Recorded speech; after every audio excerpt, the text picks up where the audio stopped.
Good morning, Assembly of Israel. This is today's Torah portion, today's Parasha, which is called Re, which means see.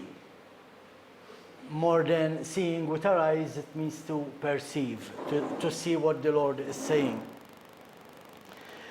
Today's Parasha is from the book of Deuteronomy, chapter 11, verse 26, to Deuteronomy 16, verse 17.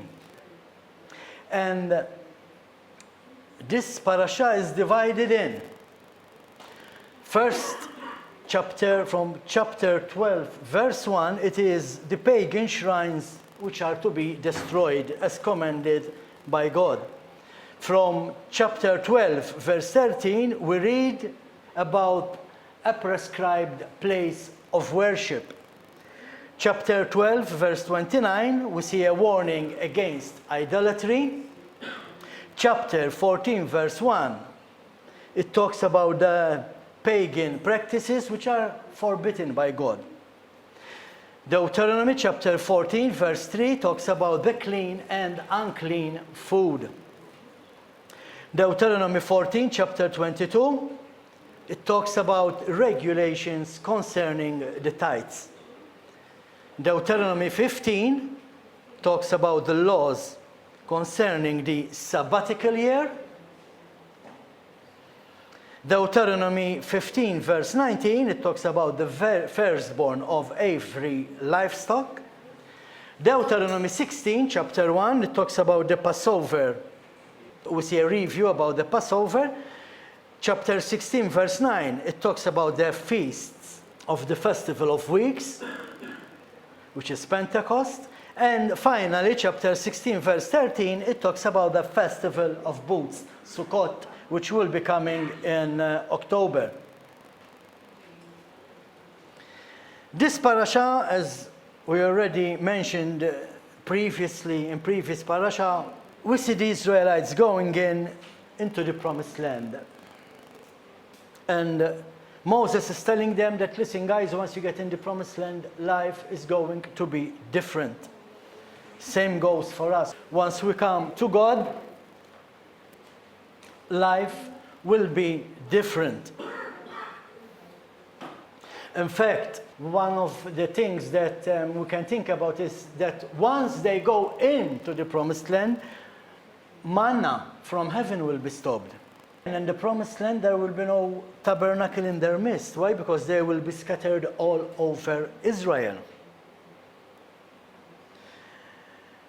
They knew what life was in Egypt. They knew what life was in the desert. But now, things are going to be different in Israel. So this is a change of life. From the life they were living to the life they will be living in the Promised Land. Again, this applies to us. Once we were living as slaves to the enemy, once we come to Yeshua and we start obeying the Torah, life, and I hope it does, should be different. Life is different for us, from the way we used to live it to the way we are living now. If we are keeping the Torah, if we are obeying God's instructions. When we come to God, life is supposed to change. That's normal. And our priorities will change, our goals will change, our aims will change. And this is why in this book, Moses is telling the people what they need to do once they are in the Promised Land. Remember, guys, once you're in the Promised Land, now you need to not follow idolatry, not follow other nations, stop doing pagan rituals. This is what Moses is telling the people. Again, same goes for us. Nothing has changed. Some, and when I say some, I'm talking about the modern day Christian churches, only want to read the idolatry part of this Torah portion. But when it comes to the rest, we already mentioned what the points are in the Torah portion. The clean and unclean foods. They do not read this part of the book of Deuteronomy. We talked about the law concerning the sabbatical year. They don't read this part from the Torah portion. We talked about the Passover, the Feast of Pentecost, the Feast of Sukkot? No, they do not read this part of the Torah portion. They only read the part about idolatry. Now, where we need to be careful is that if you are not keeping the feasts of Yah, of God, but you are keeping the feasts of the modern day church, like Christmas and Easter, you are still living in idolatry. You are worshiping something different from the true God. As we said, the parasha is called Re, which means see, to perceive, not just see with these eyes, but to see what God is saying. Pay attention to what He's saying. What is your perception of what you see? What do you see when you read the Word of God? Recently, I've been doing some study, which changes a lot of the things which I've learned. Why? Because most people, you ask them, what are you studying? And they say, okay, I'm studying the book of Revelation. Okay, fine. What does the book of Zechariah say about Revelation? What does the book of, Ezekiel say about the book of Revelation? No, I'm studying the book of Revelation. But yes, the same things are found in the prophets. So if you want to study the book of Revelation, you have to study even the prophets. Otherwise, you cannot understand what the book of Revelation is saying. This is what it means to perceive, to see what God is saying. What are we instructed by God to see in His Word? We are to see, we are to perceive the blessings and the curses. Do you see your blessing as a curse? Are you cursed if you follow Torah? If you follow the instructions of God? What is a blessing of Yehovah look like? How does it affect your life? Again, the question is, do you see your blessing as a curse? What do I mean by that? When we first came to God, we started seeing everything different. The same when we came to Torah. We started seeing everything different from what we've learned in the evangelical churches. Then, what happens? After a while, you are not satisfied. After a while, things are the same again. Remember the manna incident in the desert? Lord, we need food. Okay, He gave them food from heaven. He gave them manna. After a while, what happened? Oh no, it's manna again. And the same thing happens in church.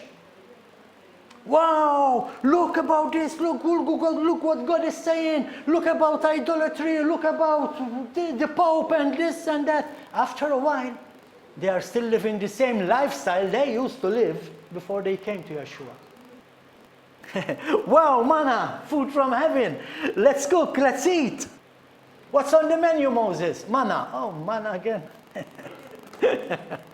Now remember that manna was what they needed to sustain them in the desert.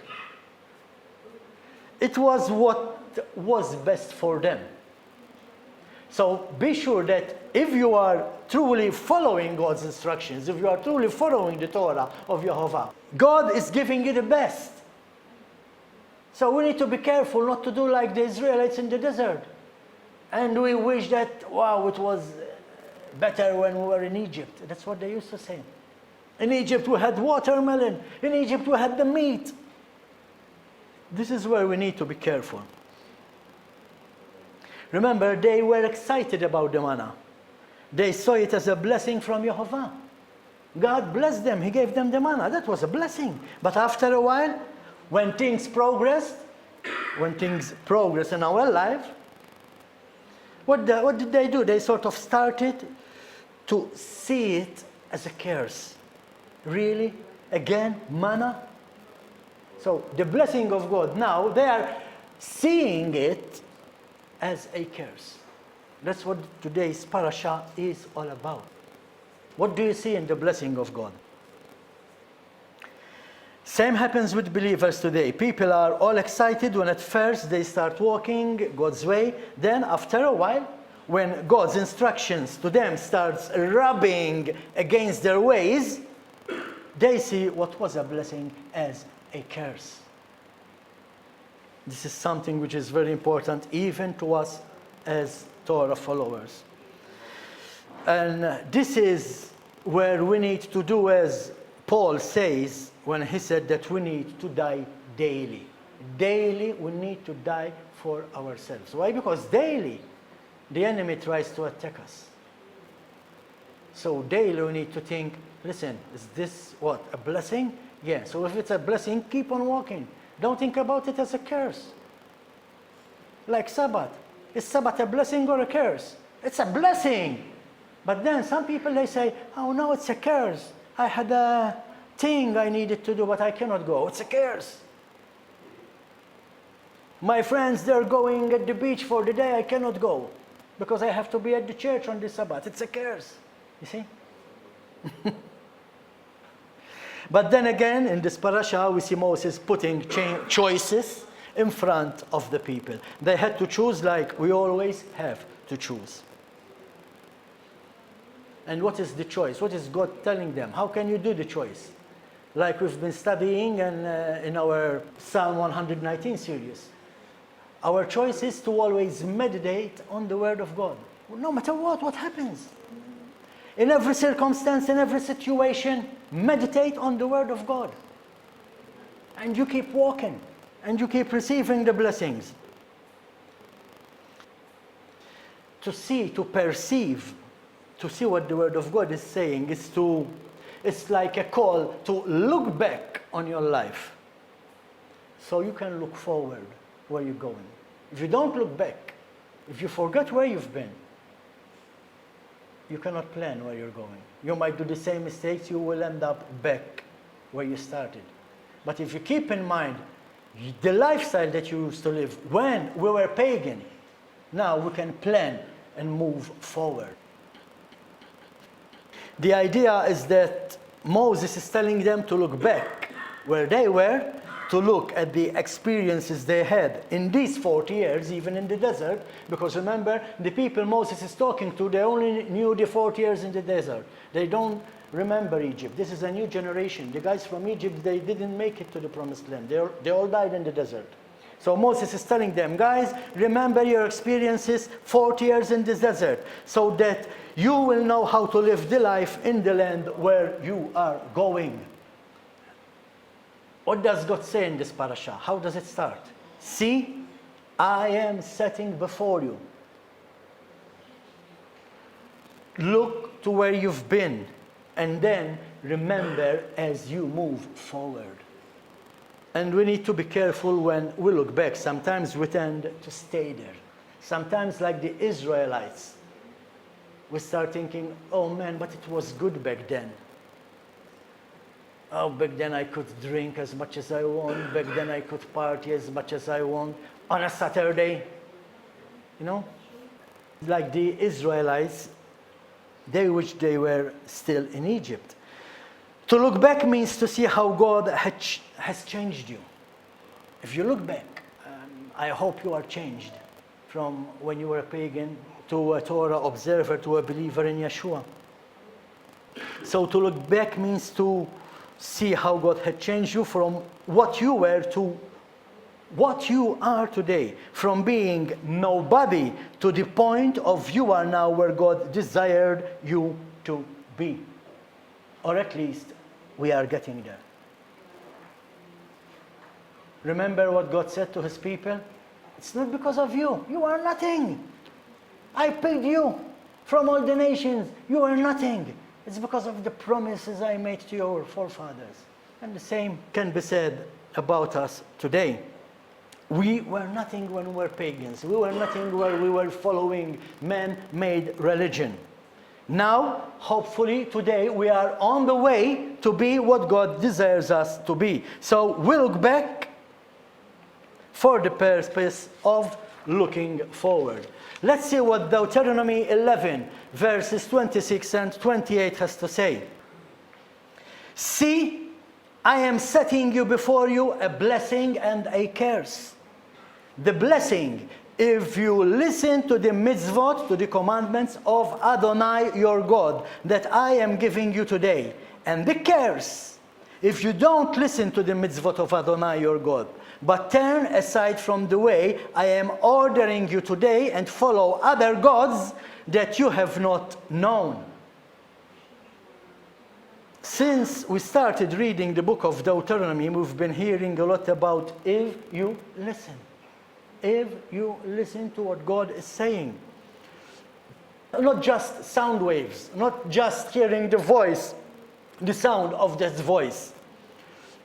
The word listen in this chapter, in this paragraph, in these verses that we read, is the word ishma'u, from the word shema. Now we know what shema is, to listen and obey. So when God is saying, if you listen, ishma'u, to my commandments, if you listen and you obey my commandments. Remember, God does not only speak to us from heaven, guys. So it's not, we cannot say that we heard His voice, but He also gave us the written word so that we can truly hear His voice. Remember, the written word is still a living word. God speaks to us through it.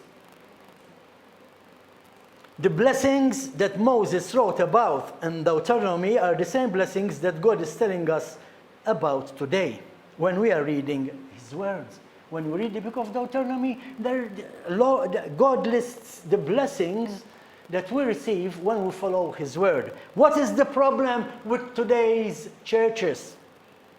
Some want the blessings, but they do not want the conditions. Yes, I am blessed in the town, I am blessed in the country, I'm moving forward, not backward, I'm going up, not going down, I'm the head, not the tail, but the law of God is done away with. So where is the blessing you are talking about? Where is it? So, when we read the Old Testament, the book of Moses, the prophets, and the history books in the Old Testament, we need to listen to what God is saying in order to live as He wants us to live. Why is it important to us to listen to what God is saying? Because God Himself told us that obedience brings the blessings. If you listen to what I am telling you, what I'm commanding you today, you will be blessed. So obedience to the word of God brings blessings. And this is our faith. Because we have faith. We hear, we listen, we do. Faith is good. Faith is important. But faith alone does not save. You are not saved by faith alone. Our faith in the Messiah is everything. We need to have faith in Messiah. Once you have the faith in Messiah, now you need to start listening to Him and obey His words. I'll tell you something. I believe all of you seen this post on Facebook. Faith alone did not save Noah. He had to build an ark. Noah believed God. Wow, that's faith. But if he did not build the ark, he would have drowned with the others. So faith alone does not save. The book of James. Did James tell us that we are saved by faith alone? No. Let's read these lines. It's important to see them. Book of James, chapter 2, verses 14 to 24. What good is it, my brothers, if someone claims to have faith, but has no actions to prove it? Is such faith able to save him? Suppose a brother or a sister is without clothes and daily food, and someone says to him, "Shalom, keep warm and eat hearty," without giving him what he needs. What good does it do? Thus, faith by itself, unaccompanied by actions, is dead. But someone will say that you have faith and I have actions. Show me this faith of yours without the actions, and I will show you my faith by my actions. You see, we need both faith and we need actions. Verse 19. You believe that God is one? Good. Good for you. The demons believe it too. The thought makes them shudder with fear. Foolish fellow, do you want to be shown that such faith apart from actions is barren? Do I have to show you? That's what he's saying. Wasn't Abraham, our father, declared righteous because of actions when he offered up his son Isaac on the altar? You see that his faith worked with his actions.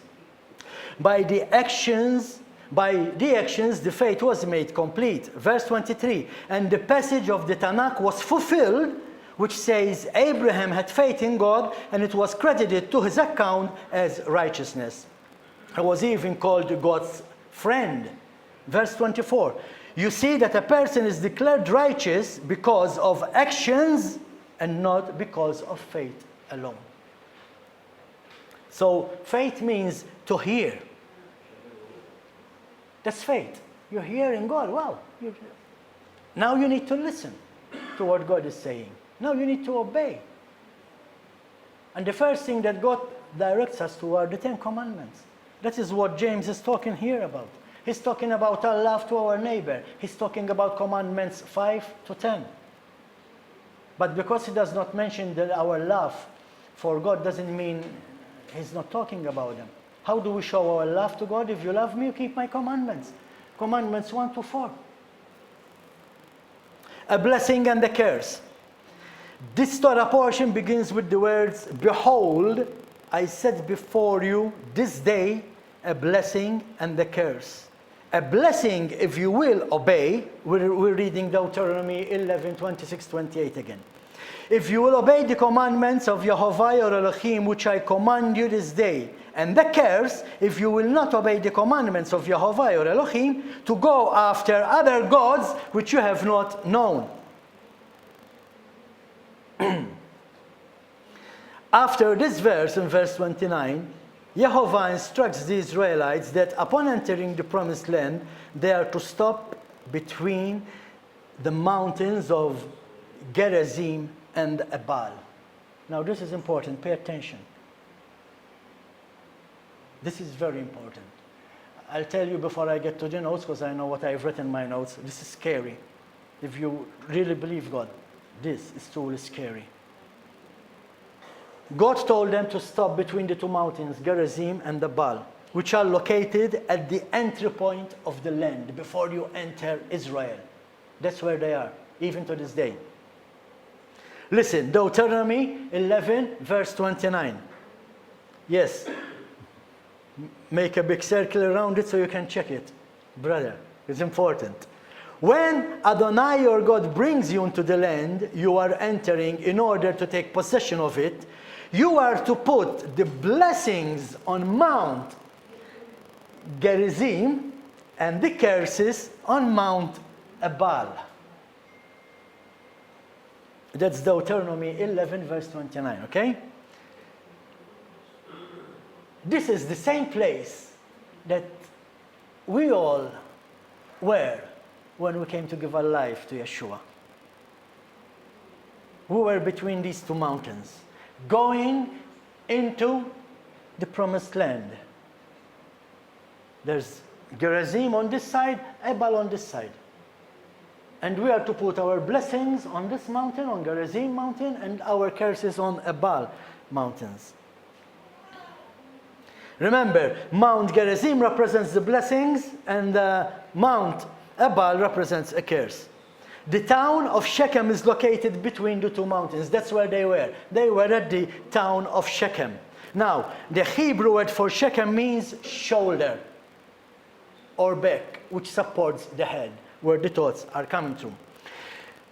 Let's go to the scary part of it all. You can Google this. Or maybe next time when we are in Israel, we'll make it a must that we visit these two mountains. Because even to this day, and you can see these pictures on Google, even to this day, Mount Gerizim is all green, full of life. Mount Ebal is all rocks. This should scare us. I mean, it scares me.